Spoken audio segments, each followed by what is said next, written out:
and welcome to BQ Prime. You're joining us on our special interview show, Bankable, where we discuss various aspects of the industry, about the economy, as well as the financial services businesses with some of the biggest CEOs in the market. Today, we are joined with Mr. Girish Kousgi, the MD and CEO of Punjab National Bank Housing Finance Company, PNB Housing Finance Limited, which is a very significant portion of the housing finance market, considering that it's limited to actually about 4 or 5 players who have much size. Mr. Kousgi, let me start with the idea about PNB Housing Finance and your approach to the market. What do you feel is currently working for the housing finance business? Because it's always been a good, strong business, but we've seen some players grow much faster than the others. What do you think is working now? First of all, thank you very much for getting me into this show. So, if you look at India as an economy, always I think housing has always supported to the growth of GDP. Now, as long as the company does well, as long as the country does well, economy does well, I think this industry will do well. Now, within the industry, you will always have set of companies who does well, so and you'll have few companies which will not do well. What differentiates companies which do well and which don't do well is predominantly dependent on their strategy and vision. Yeah. And see, in a housing finance business, what really matters is asset quality. So that is the starting point. So any company which builds, their strategy around risk and asset quality would definitely end up doing well. Now, most of the companies in this industry would face a challenge, or some companies have faced challenge. The reason is that they were very aggressive on growth, and probably the importance was given little more than what it should have been given to certain areas like risk and asset quality. Yeah. So, any company which sticks to fundamentals, Yeah. focuses on risk and asset quality, growth will come by. I think growth is never a challenge in this industry because the demand is so robust. I think this is what differentiates between companies which does well and which doesn't do well. Okay, fair enough. Let me come to the business itself, right? So, housing finance for PNB Housing Finance has been the mainstay. You've changed your book a little bit to make sure that about 94% of your portfolio is now retail. After a bit of a volatile sort of asset quality scenario during the COVID period, you've now come back to a normalcy. I read in an interview that improvement on the NPA side helps you access NHB funds as well. I'm trying to understand this turnaround story a little bit more. When you joined and took over as MD and CEO, what was the business looking like and what has changed since then? So basically, I think PNB Housing as an institution has done very well, and it's a very old company, and we've done very well. There was a small patch where we had to go through a lot of challenges. So when I joined PNB Housing about 9 months back, Yeah. there were few challenges. Yeah. The challenges were largely on the corporate book, both in terms of the book being run down and also in terms of GNPA. The challenge was also on growth and raising capital, and of course the entire visibility factor with respect to Yeah. the markets are concerned. Yeah. Right. So we had these four challenges. So we got back to a drawing board, worked on basics, and tried to address all of these challenges. We raised capital. We did a rights issue. We raised about 2,500 crores, Yeah. and we got growth back. So 9 months back, if you look at first 2 quarters of last year, retail growth was 2%. Yeah. Overall book growth was about little less than neutral, and we ended the year with 10% growth in retail. So we got the growth back, both in terms of disbursements and book. In terms of corporate, we were able to resolve lot of NPA cases, Right. and we are now left with only two accounts in the NPA, which is about 846 crores. Out of corporate GNPA, 92% constitutes to one account, which is backed by a leading developer in the country, and therefore we are pretty comfortable over there. And on the other account, we have resolution. So corporate is now more or less sorted. Growth is back. On the retail asset quality, we initiated legal, on most of the cases where we had to through surfacing, settlements, disposal of properties. And in last 2 quarters, we have significantly reduced our GNPA. If you look at the GNPA last year, it was 8.12.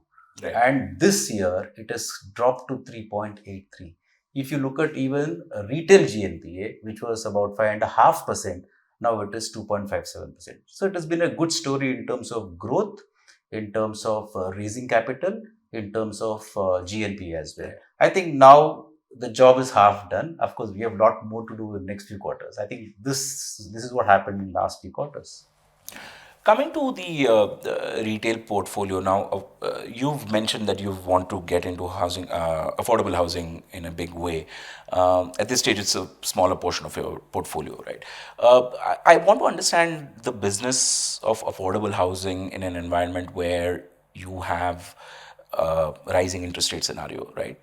Nobody at this point in time feels that there's going to be a reduction in rates or an improvement on the interest rate side. What do you feel the market or borrowers look at when they're looking at affordable housing finance? How much of a role does interest rate play? So I think let me talk about the interest rate scenario. I think it is almost peaked.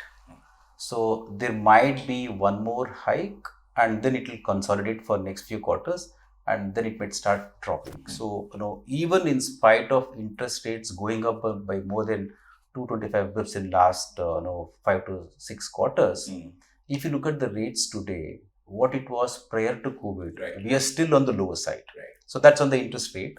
Now, if you have to talk about segments, affordable segment as a segment or affordable customers were available even 3 decades back, 2 decades back, 4 decades back, right? Only thing is, in last 10 to 12 years, we have coined a new name and the segment is now segregated and called affordable. Yes. Now, what is to happen is that, let's say about 12 to 15 years back, all the customers were treated alike, in terms of pricing, in terms of risk and all these parameters. Now, some companies, they saw opportunity and they segregated as prime segment and affordable. Prime would help the company to grow the book faster. Asset quality will be very good. Delinquency will be quite lower.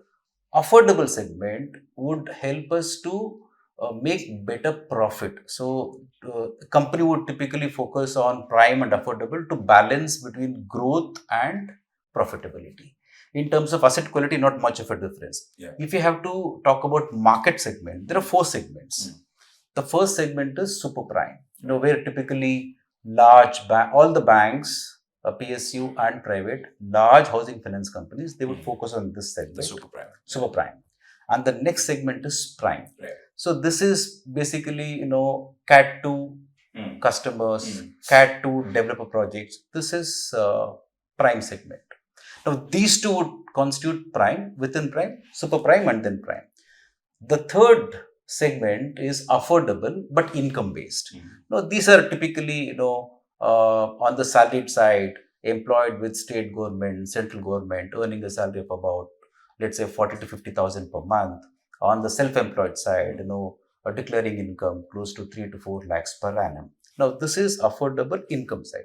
There is one more segment which is also part of affordable, that is affordable informal sector. So there are 4 segments. Now, as far as PNB housing is concerned, our cost structure is different, and therefore, we have moved away from the super prime because there is no way that we want to compete with banks. Our cost structure is different. So we focus on the second segment, which is the prime segment, and the third, affordable income based. So largely, our play is going to be between prime and affordable income based. Now, this is where we see opportunity. Now, prime would help us to grow our book faster. Asset quality is good. On the affordable, we'll be able to get a higher yield, which means better profitability. And the difference between asset quality between prime and affordable is not very different. There could be a difference of 10 to 15 bips. I think on the asset quality, the last bucket, which is affordable informal base, that is where the yield is higher, the risk is higher, and GNPA also would be higher. Right. Yeah. So this is how the market is placed. Right. So where you've mentioned about the affordable segment, and that we have covered, but we also want what I think on the business front, what leads you to a good sort of yield on the business, better earning on the business, as well as ticket sizes go up, is with the wholesale financing. So there you have constantly focused on cutting problematic assets as much as possible. I'm talking about future growth. Do you think that the wholesale market currently has a space to grow? And you, as a lender, when you're looking at the market, what do you think is looking like good business to you? I think if you look at wholesale market, there's a lot of opportunity. With real estate, doing well from 2020 October, which is immediately after COVID first wave, real estate space has revived and it's doing very well, and it has got a lot of opportunity, not just now, maybe for next 5 to 6 years, because real estate is a cycle, and this will continue for next 5 to 6 years. So there is very good opportunity. Now, having said that, a company which is doing well should ideally have a mix of about 90% retail and 10% wholesale, or maybe 88 and 12. This is the right mix. But given PNB Housing's background, so as of now, our priority is on retail. There is opportunity in wholesale. We will restart, but we are not in a hurry. So as of now, our focus is on retail. Number one. I think a lot of companies, they also do wholesale business more from a profitability point of view. Yes. And also it will enable to grow the retail book at a faster pace, because there will be a retail linkage. Yes. Now for us, even though wholesale is important, market is good and we will restart maybe in next few quarters, but we are not in a hurry, because we want to run down the book. We want to resolve whatever NPAs are remaining. And once we feel comfortable, then we will start. But for us, it's not going to be a big business. At any given point in time, even at its peak level, in the mix, it's going to be under 10%. So as of now, the focus is on retail. We were predominantly into prime business. Right. We started affordable business last quarter. So we see a lot of opportunity. As I mentioned to you earlier, this affordable business is there since last 4 decades. Yes. So only thing is now, people started segregating, so that because the return is going to be different from these two segments. So we also have recognized this need, Right. and we have set up a different vertical for affordable. We call it as Roshni. So for us, this is going to be a game changer in next few years. While the prime business will grow, affordable also will grow, will get more yield and profitability as an enterprise to PNB Housing. Yeah. So we have set up a different vertical. The branches are different. We have now 88 affordable branches, which was set up in last 3 to 4 quarters. Right. The entire team is different. The sales team, credit, entire architecture is different. So we have two verticals in one company, prime and affordable. I think as a HFC, we are the only company as of now to have two different architecture, two different verticals for prime and affordable. What does that do to, say, things like your cost efficiency or your capital allotment? How does that change things when you have different structures for different loans? See, basically, both prime and affordable are part of retail. So, not too much of a difference in terms of allocation.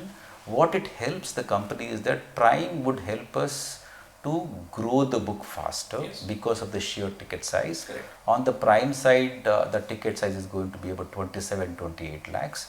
On the affordable side, the ticket size would be 17 to 18 lakhs. And affordable would come at a yield of about 150 pips higher than prime. Today our prime yield is close to 10%. So affordable, we are targeting yield of about 12%. So there is an upside in yield, which means better profitability. The challenge in affordable is scaling up. So obviously the scale up in terms of growth, it will be higher. In terms of value, obviously it will be lower. And therefore these two will complement well. Understood. And it will help us to grow much faster, because we have a vision of reaching 1 lakh crore book in next 3 years. So In 3 years. yeah, and also we want to be profitable. And I think these two objectives will be met by focusing on these two segments. Okay. Uh, what, to your mind, what is the demand scenario looking like? Because housing demand has been strong, I think, since 2021 for most market players. Everybody's been pointing out the fact that now people want their own houses because the complications they saw during COVID led them to believe that having an own house would be a good investment, right? Increasingly, you're also seeing second property purchases going up, which basically points to people having some more faith in the real estate market. To your mind, when you're looking at the playing field, what is the opportunity looking like? What is the demand scenario looking like? I think demand is very good. I think after COVID, demand started picking up from October 2020, and from then it's been pretty good. It will continue. So demand is very good, both in prime and affordable. Now, due to pandemic, I think there were lessons which all of us have learned, Yeah. including consumers. So now people would want to own a home. So who were staying in rented accommodation, now they would want to own a home. Yeah. They want to feel comfortable. Correct. And even people who are owning home, they're going in for a much larger House. a home. So maybe a migration from, let's say, 2 BHK to 3 BHK, because work from home culture was there. Of course, now it is being slowly phased out, and now work from home is now slowly getting converted to work from office. But you never know. I think some companies still would have that option, and therefore people are now looking at larger homes, and a lot of migration is happening from small towns to big towns, and therefore the housing demand is on the rise, and housing shortage is there, I think, continuously for last over many years. Okay. And this will only increase, and there's huge opportunity. And with the interest rates, in spite of increase, in spite of cost of construction increase, I think the demand is quite robust. Yeah. Uh, why do we still say that the penetration of housing finance to housing in India as a share of GDP, that's still considered to be lowest, or at least among the lower countries out there? I'm trying to understand because awareness for credit has obviously improved. People are aware that credit is available to them, and if they are good quality borrower, they can borrow it. Uh, the need for a home is also high, as you said, that the demand scenario is improving. So why is it that we've not yet achieved a high sort of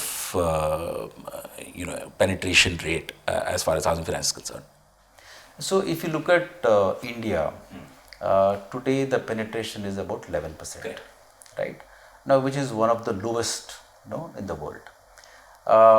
Now there has been a lot of migration in terms of customers accessing credit to own a home. Now there has been a lot of change, a radical change in last 10 to 15 years. Yeah. Now predominantly earlier the focus was on prime, to a small extent on affordable. Now we have specialized affordable companies. Yeah.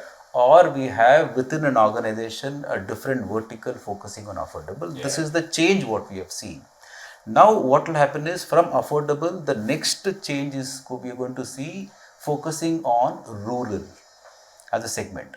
Right now, this can only go up. Why it is low today is that I think access to credit is still very difficult. Okay. Right, so there's a lot of opportunity in terms of banks, housing finance companies, and NBFCs reaching out to customers to fund for owning a house. It is low, huge potential, which is why this industry will do well. I don't know, probably for next 4, 5, 6 decades, and always there is potential. This industry has space for another maybe at least 10 large players.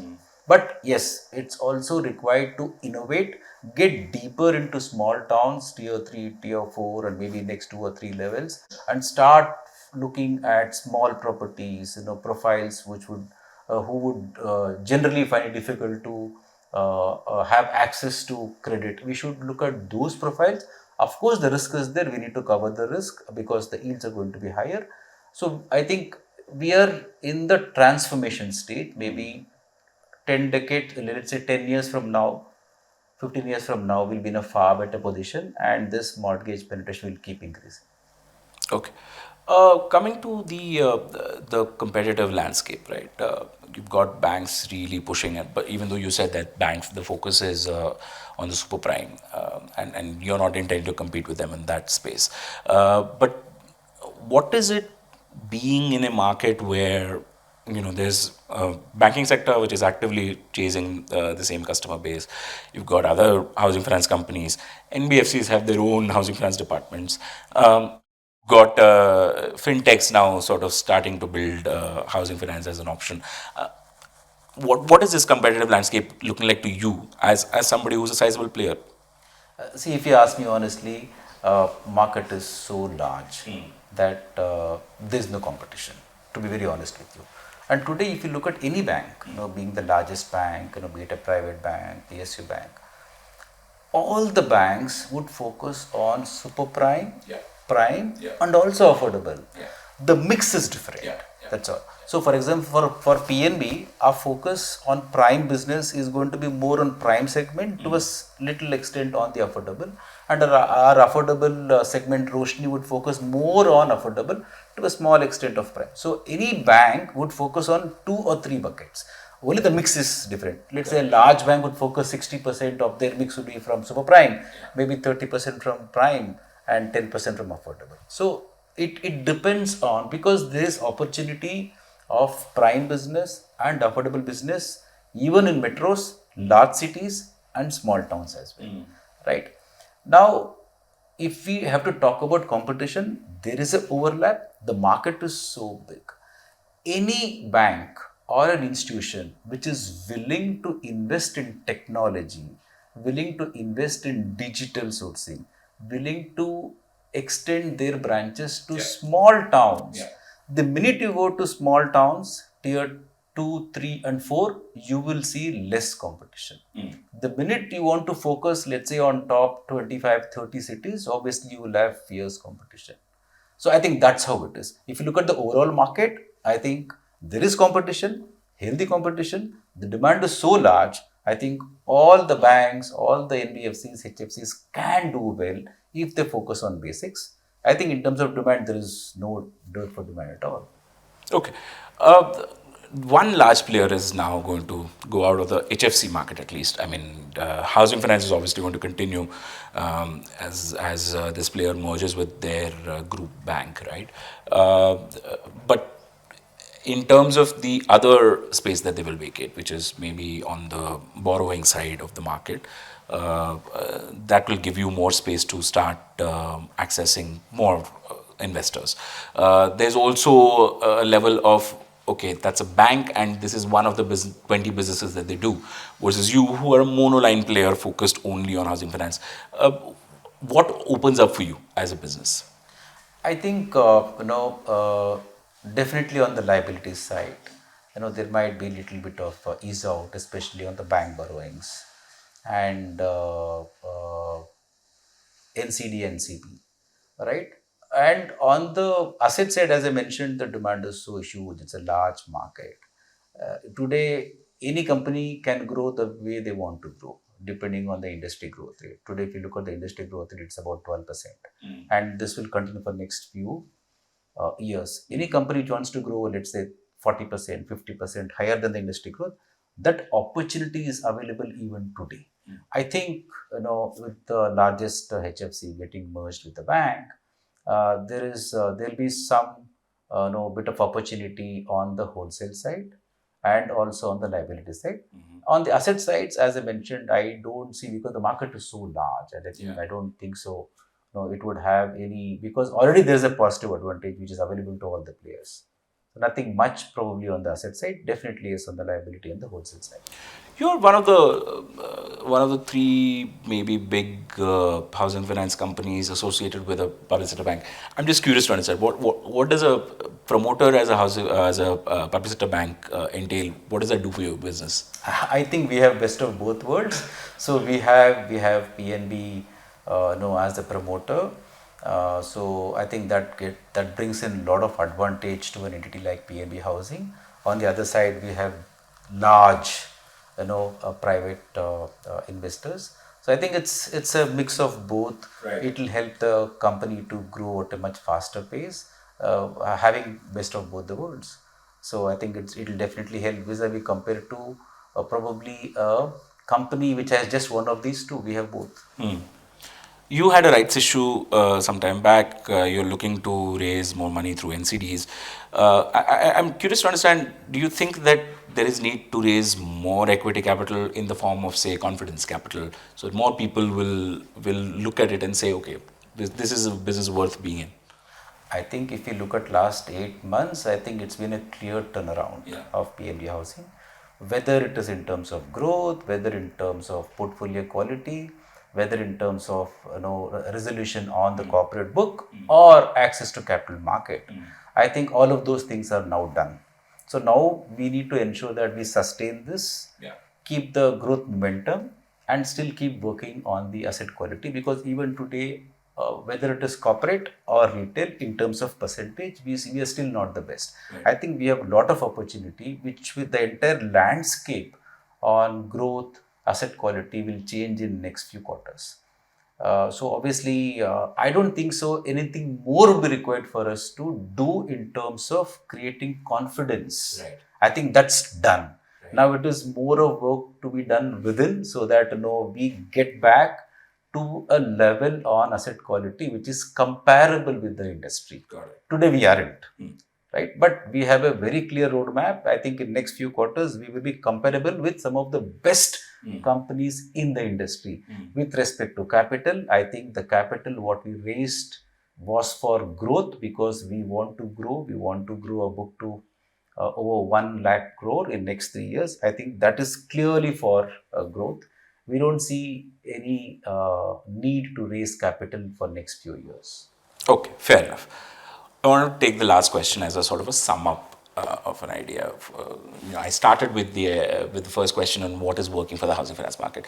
Now, if you can list out 3 big opportunities available to you as a housing finance company, and 3 challenges that you want to be careful of before getting on that growth path.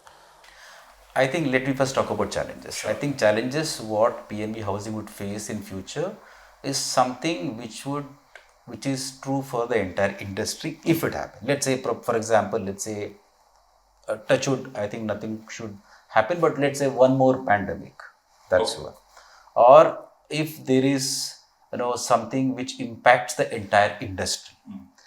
So whatever is true for the industry as a challenge only would be applicable to PNB Housing. Otherwise, as a company, there is no challenge which we would encounter in future, because we have done most of the correction and now we are back to a business. We focus on basics and fundamentals. I don't foresee any challenge which is company specific. Anything to do with, for example, the interest rate goes up drastically from now on. That's not in your so control. the default rate would increase. Yeah. And that is true for the entire industry. Correct. And we are part of system. Part of that. But there's nothing specific to the company per se. In terms of advantages, I think there is a huge opportunity in this sector, housing sector. And we have seen some bit of consolidation, and we will see it in future as well.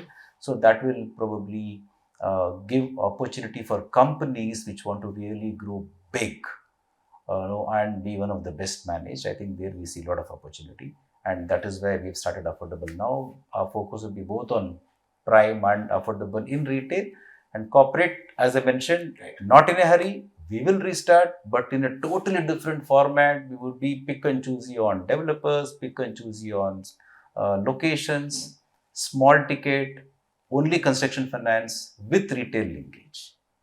It's a good opportunity, but we are not in a hurry. We will start when the time is right. All right. Thank you so much, Mr. Kousgi, for joining us on this conversation and taking us through all your thoughts and your insights. Thank you very much. Thank you.